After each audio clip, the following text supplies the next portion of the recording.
ያላችሁ ሞራሽቱን የሪባን ቆረጣና የመረቃ ፕሮግራም እንግዲህ ጀመረ ስለሆነ ሌሎች እንግዶች ከኋላ ሆናችሁ ሞራሽቱልን ቀጥታ ወደ ባነር ቆረጣ ስነ ስርዓቱ ነው የምንሄደው። እሺ ሪባኑን እየቆረጡልን ያለ የወረዳችን አስተዳዳሪና የኢትዮጵያ ሀገር መከላከያ ሰራዊት የ75ኛ ክፍለ ጦር ምክትል አዛዥ ሻለቃ የቻለ ዘውዴ ናቸው። እባካችሁ ሞራሽቱልን።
ህብረተሰቡን ተጠቃሚ ያደረጉና የመልማት ጥያቄ የመለሱ የልማት ፕሮጀክቶች ተመርቀው ለአገልግሎት ክፍት በመሆናቸው መደሰታቸውን በምስራቅ ጎጃም ዞን የስናን ወረዳ ነዋሪዎች ተናገሩ።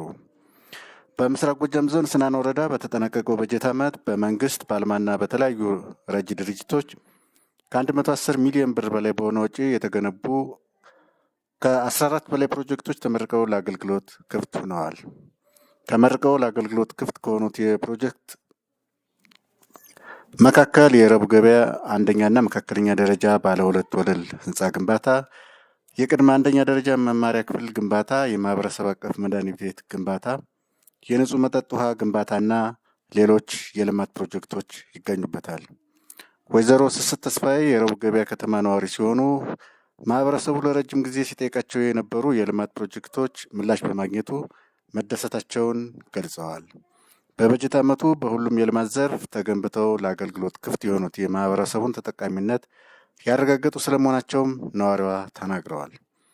የተሰማኝ ደስታ በጣም ታላቅ ነው። ማለት ከዚህ በፊት ማህበረሰባችን ብዙ የልማት ጥያቄዎችን ይጠይቅ ነበር። ካለው ነባራዊ ሁኔታም ያሉ እንትኖቹ ጥያቄዎቹ ሳይመለሱለት ብዙ ጊዜ በመቆየታቸው ትንሽ አሰጊ ነገር ነበር። ግን አሁን ባለንበት ሁኔታ ላይ ማህበረሰቡ የጠየቃቸው ጥያቄዎች እየተመለሱ ነው። ምሳሌ ብናነሳ እንደ ማህበረሰብ ማለት ፊት ላይ ቅድሚያ ጥያቄ የተፈቱ ጥያቄዎች ማህበረሰቡ በጣም ደስ ያለው እንትናሉ የነዚህ የተበላሹ የውሃ ልማት እንትኖች ነበሩና እነሱ ውሃዎቹ እየተሰሩ ያለበት ሁኔታ ነው። በጣም ብዙ የውሃ እንትኖች ተሰርተዋል። እንደገና ደግሞ ማህበረሰቡ ወሳይነቁ መዳይቻለ ሁላችንም እየገባችሁ ወያመንካት ግዴታ ነው። እጁና ያለ ሸማጋግሌዎቹ መነኮክስቶቹ በጣም እየተቸገሩ ያለበት ሁኔታ ነበርና እነዚህ የሰፈር ለሰፈር ማፋሳሻዎቹ ዲቾቹ ማለት ነው እነሱ በመሰራታቸው ደግሞ በጣም ታላቅ ደስታ ይሰማኛል እንደኔ እንደግለሰብ ማለት ነው።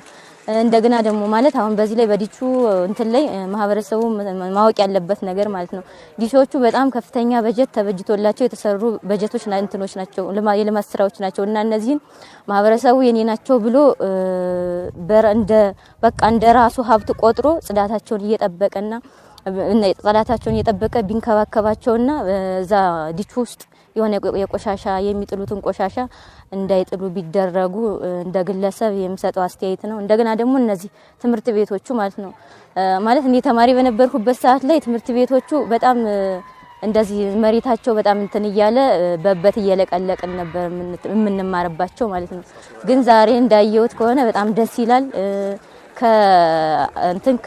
ከበት መለቅለቅ ወደ ሳጠራ የተቀየረበት ጊዜ ነበር። አሁን ደግሞ ከዛ በአማረ ሁኔታ በህንጻ መልክ ተሰርቶ ለማህበረሰብ አገልግሎት እንዲቀርብ ሆኗል ማለት ነው። ደስ ይላል።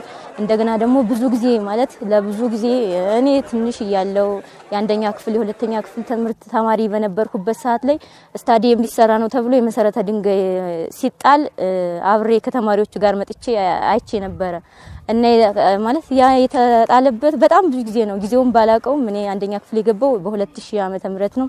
ያው አሁን ትምህርት ጨርሼ እዚህ ቀበሌ ነዋሪ ነኝ እና ይሄ ጥያቄ የብዙ ጊዜ ጥያቄ ነው። ማህበረሰቡ ብዙ ጊዜ ያነሳዋል።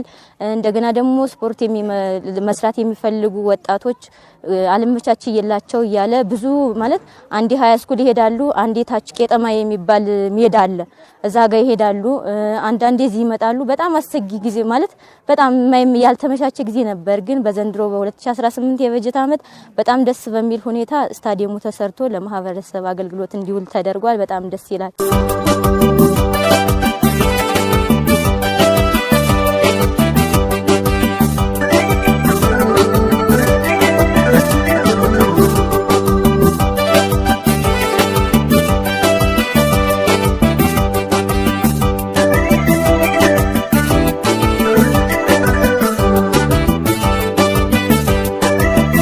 ሌላው አስተያየታቸውን የሰጡት የወረዳው ነዋሪ አቶ ተፈራ ደሳለኝ የተጠናቀቁት የልማት ፕሮጀክቶች ማህበረሰቡ ለረጅም ጊዜ ሲጠይቃቸው የነበሩ መሆናቸውን ገልጸው ወረዳው በጸጥታ ችግር ውስጥ ሆኖም የማህበረሰቡን የመልማት ጥያቄ ምላሽ በመስጠቱ መደሰታቸውን ተናግረዋል። እሺ፣ አመሰግናለሁ። ያው እንደሚታወቀው አሁን ያለንበት ወቅት የጦርነት ወቅት ነው። በዚህ ወቅትም ሆኖ በተለይ ዘንድሮ ብዙ ስራዎች ተሰርተዋል።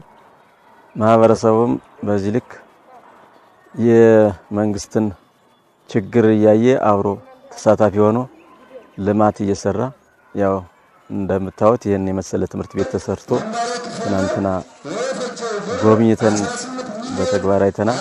ከዚህ በበለጠ ደግሞ ሌላ ትላልቅ ፕሮጀክቶች ተገንብተው አይተናልና ማህበረሰቡ ከሚገባው በላይ ተደስቷልና ቀጣይም ቢሆን ከዚህ በበለጠ ማህበረሰቡ ለልማት ተሳታፊ እንዲሆን ያው ያየነው ፕሮጀክት አመላካች ነውና ከዚህ በኋላ ማህበረሰቡ ከመንግስት ጎን ሆኖ የሚሰጠውን ትዕዛዝ ተቀብሎ የተለያዩ ልማቶችን ለማልማት ዝግጁ ነው።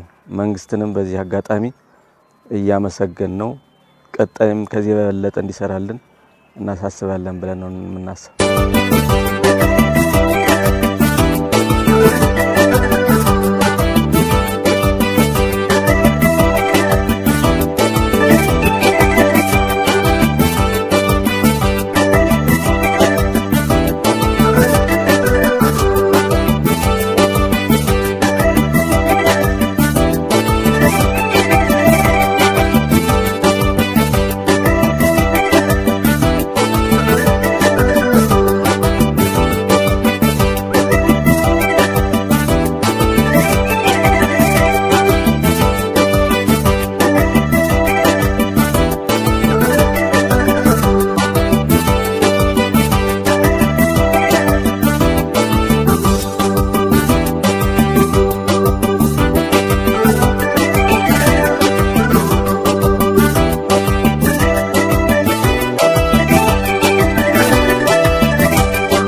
የስናን ወረዳ ትምህርት ጽሕፈት ቤት ኃላፊ አቶ አብዮት አበበ በበኩላቸው በክልሉ በተፈጠረ የጸጥታ ችግር ምክንያት በርካታ ትምህርት ቤቶች ጉዳት እንደደረሰባቸው ገልጸው ይህን ወደ ነበረበት ለመመለስና የትምህርት ስብራቱን ለመጠገን የሚያስችል የትምህርት ተቋማት ተገንብተው ለ2019 የትምህርት ዘመን ዝግጁ መሆናቸውን ተናግረዋል።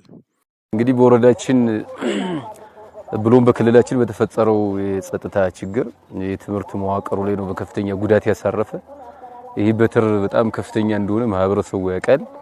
ይህንን መሰረት አድርገን እንደኛ ወረዳ 41 አንደኛና መካከለኛ ደረጃና እንዲሁም 3 ሁለተኛ ደረጃ ትምህርት ቤቶች በድምሩ 44 ትምህርት ቤቶች በአንድም በሁለትም ግማሾቹ በከፊል ግማሾቹ ሙሉ በሙሉ ውድመት ደርሶባቸዋል። ይሄ ይታወቃል። ስለዚህ ይህን መሰረት አድርገን በዚህ ዓመት ላይ ትምህርት ቤት ገጽታና አጠቃላይ ከምቹ ከማድረግ ሁኔታ ጋር ተያይዞ አስተዳደር ምክር ቤቱና ሌሎች በጎ የሚባሉ ግለሰቦችና ረጅ ድርጅቶች ጋር በመተባበር በወረዳችን ላይ በርካታ የሆኑ ተቋማት የትምህርት ቤት ተቋማት እንዲገነቡ ጥረት ተደርጓል። ህፃናት ምቹ ቦታ ላይ ተምረው ነገ ሀገር ተረካቢ የሆነ ትውልድ በትምህርት ስርዓቱ ላይ የደረሰው ስብራት መጠገን ስላለብን እሱን እንዳስተዳደር ምክር ቤትም አብረው እየተነጋገርን ቀጣይ በርካታ የሆኑ እቅዶችን የምናከናውንበት ጊዜ ይሆናል። መልካም። ይሄ በዚህ ዓመት ላይ በወረዳችን በጣም በርካታ ከ13 በላይ ፕሮጀክቶችን ያስመረቅንበት ማህበረሰቡ በንቅናቄ መንግስትን ያመሰገነበት ልማት መኖሩን ያረጋገጥንበት ዘመን ነው የ2018።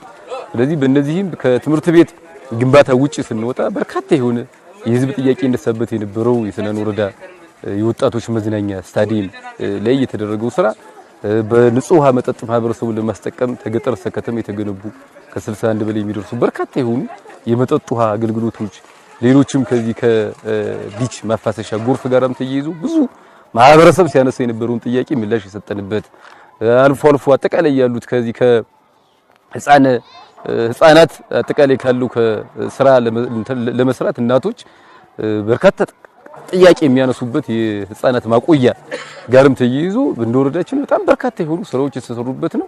ይሄ ስራችን ህዝብ የመሰከረውና ያሳየ ቀጣይም ቢሆንኛ ከጎናችን ሆኖ በርካታ ስራ እንደምንሰራ የመሰከረ ስለሆነ ቀጣይ ላይ ከነዚህ ቅድም ካልኳቸው ከ13 14 በላይ ፕሮጀክቶቻችን በጥፍ ጨምረን በርካታ ፕሮጀክት እየሰራን የህዝባችንን ጥያቄ የምንመልስበት የህዝቡ የሚያነሳቸው መልካም አስተዳደር ጥያቄዎችን የምንመልስበት አጠቃላይ ያለውን የወረዳ ልማት የምናፋጥንበት ወረዳችን ያለውን ነባራዊ ሁኔታው ከሌሎች አጠቃላይ ወረዳዎች ተወዳዳሪ የሆነ ወረዳ መፍጠርና የህዝቡን ምላሽ መመለስ የኛ ስራም ስለሆነ ስለዚህ በዚህ ዓመት በአንድ እጃችን እንደሚታወቀው የሰላም እጦት አለ። ይሄንን እጦት መክተን ይሄንን ደግሞ በአጠቃላይ ማህበረሰቡ የሚያነሳቸውን ጥያቄዎች ከመመለስ ጋር ተያይዞ እንደወረደ የተሰራው ስራ በጣም አስተማማኝና ለቀጣይ ይበል የሚያሰኝ መሆኑን አጠቃላይ ካለው ሁኔታ ጋር የተገነዘብንበት ሐሳብ አለ። እናስቀጥላለን። የሰናን ወረዳ አስተዳዳሪ አቶ ወርቅሁ ሙሉ እንደገለጹት በተጠናቀቀው በጀት ዓመት ከ110 ሚሊዮን ብር በላይ በሆነ ወጪ በርካታ የልማት ፕሮጀክቶች ተመርቀው ለአገልግሎት ክፍት መደረጉን ተናግረዋል። ወረዳው የሰላም እጦት ያለበት ቢሆንም የማህበረሰቡን ሁለንተናዊ ተጠቃሚነት የሚያረጋግጡ ፕሮጀክቶችን ገንብቶ ማጠናቀቅ መቻሉን አስተዳዳሪው ጨምረው ገልጸዋል። በጸጥታ ችግር ውስጥ ሆኖም ልማትን ማልማት እንደሚቻል ልምድ የወሰድንበት ነው ያሉት አስተዳዳሪው በቀጣይ የአካባቢው ተወላጆች ያለውን አንጻራዊ ሰላም በመጠቀም ወረዳውን እንዲያለሙ ጥሪ አስተላልፈዋል። በተለይ ድህነት ተኮር መስሪያ ቤቶችን መሰረት አድርገን እና የህዝብን ተጠቃሚነት ሊያረጋግጥ በሚችል መልኩ በጣም በርካታ ፕሮጀክቶችን ሰርተን በይፋ በህዝብ ፊት አስመርቀናል። ለግንባታ የወጣው ወጪ ከ110 ሚሊዮን ብር በላይ የሚያወጣ ፕሮጀክቶች ነው የተገነቡ። በሁሉም ዘርፍ በግብርና፣ በትምህርት፣ በጤና፣ በወጣቱ ዘርፍና በከተማ ልማት ላይ የህዝብን አንገብጋቢ ጥያቄዎች መሰረት ያደረጉ የልማት ስራዎችን ነው እየሰራን። ከዚህ አኳያም ህዝቡ በተለይ በተሰሩ የመሰረተ ልማት ስራዎች ላይ የራሱን አስተዋጽኦ በማድረግ በመሳተፍ እና በመንከባከብ ደረጃ ሰፊ አስተዋጽኦ ያደረገ ነው። በተለይ በከተማ ልማት ተሳትፎ ያደረገበትና በዚህም እውቅና የሰጠንበት ሁኔታ ነው ያለው። ይህን መሰረት አድርገን ህዝቡ እንዲንከባከብ ተጠቃሚነት እንዲያረጋግጥና ነገ በተለይ ለ2019 ዓ.ም የተሻለ የፕሮጀክት አፈጻጸም እንዲፈጽም የሚያስችል መሰረት የጣልንበት የጸጥታ ችግሩ ከተፈጠረ ጀምሮ ወረዳችን ላይ በጣም ሰፊ የሆነ የጸጥታ ችግር ያለበት እና በተለይ የጸጥተኛው ቡድኑ በከተማ ዙሪያ ህዝቡን በተለያየ መንገድ በሚያሰቃይበት ሰዓት ይህንንም በአንድ በኩል ሌላ ልማት በማልማት ህዝቡን ከጎን በማሰለፍ እና አጠቃላይ አመራሩ እና ሰራተኛው ሌት ተቀን እንዲሰራ በማድረግ በሰላም ጊዜ እንኳን መሰራት የማይችሉ የልማት ስራዎችን ነው የሰራን። እነዚህ ፕሮጀክቶች በአብዛኛው ህዝብን ተጠቃሚነትን መስራትና የህዝብ አንገብጋቢ ጥያቄ ስለሆነ ህዝብን በመንከባከብ የራሱን አስተዋጽኦ አድርጓል። የጸጥታ ችግር ኖሮ ማልማት እንዴት እንደሚቻል በእነዚህ ፕሮጀክቶች ትምህርት የወሰድንበት ሁኔታ እንዳለ ያመለክታል። ለማህበረሰቡ በተለይ ለዚህ ተወላጅ የማህበረሰብ ክፍል ከተማችን ከጊዜ ወደ ጊዜ እየተሻሻለ የመጣ የሰላም ሁኔታ ያለበት ብዙ ኢንቨስትመንት አማራጭ ያሉበት ወረዳ እና ማህበረሰቡ በአብዛኛው የስራ ወዳድና ስራ የሚሰራ መሆኑን ተገንዝቦ በተለይ እዚህ አካባቢ የተወለዱና አካባቢያቸውን ትተው በጸጥታው ችግር ምክንያት የሄዱ ሰዎች መጥተው አካባቢያቸውን እንዲያለሙ ብዙ ተስፋዎች ስላሉት ማለት ነው። እንግዲህ ከደብረ ማርቆስ ድጎ ጽዮን ያለው የአስፋልት መንገድም ተጀምሯል። ይህም ትልቅ ምቹ ሁኔታ ስለሚፈጥር በተለይ በተለያዩ የኢንቨስትመንት አማራጮች በአገልግሎት ዘርፍ እና በማኑፋክቸሪንግ ዘርፍ መጥተው ኢንቨስት ቢያደርጉ ወረዳችንን በተለይ ከተማችንን የተሻለች ከተማና ውብ ማራኪ ለማድረግ የሚያስችል ሁኔታ ስላለ ማህበረሰቡ በንቃት እንዲሳተፍ፣ አካባቢውን እንዲጠብቅ፣ አካባቢውን እንዲያለማ ከመንግስት ጎን ሆኖ የጸጥታ ችግሮችንም አብሮ እንዲያስተካክል የጀመረናቸው ጉዳዮች ስላሉ እነሱን አጠናክሮ እንዲቀጥልና ባለሀብቶች ኢንቨስት እንዲያደርጉ በዚህ አጋጣሚ ጥሪ ማስተላለፍ ፈልጋለሁ።